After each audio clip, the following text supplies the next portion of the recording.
जय जोहार। अपन देखा तो न्यूज पेज 21 में हूँ अपन के संग ललिता चक्रधारी। चलो शुरू करथन बिहनिया के खबर। छत्तीसगढ़ में पुलिस विभाग में बड़े फेरबदल। 11 आईपीएस अधिकारी के हुई ट्रांसफर। कई जिलन के एएसपी घलो बदले गई। दिल्ली में निगम बोध घाट लाए गई राजू श्रीवास्तव के पार्थिव शरीर।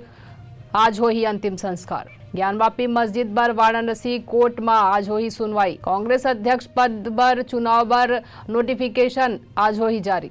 पीएम मोदी देश भर के पर्यावरण मंत्री ला कर ही संबोधित। राजस्थान के सीएम अशोक गहलोत राहुल गांधी ले कर ही मुलाकात। बिहार के मंत्री तेज प्रताप यादव और पत्नी ऐश्वर्या के तलाक के अर्जी पर हो ही सुनवाई। देश के 11 राज्यन में एनआईए के एक्शन। पीएफआई चीफ संग 106 गिरफ्तार। अशोक गहलोत राजस्थान में सीएम पद पर सीपी जोशी के नाम के सिफारिश करी। असम में पुलिस पीएफआई ले जुड़े 9 लोगन ला हिरासत में लीस। ऐसा तमाम जानकारी ले लगातार अपडेट रहे बर देखत रहो न्यूज पेज 21 आप मन के हक के बात।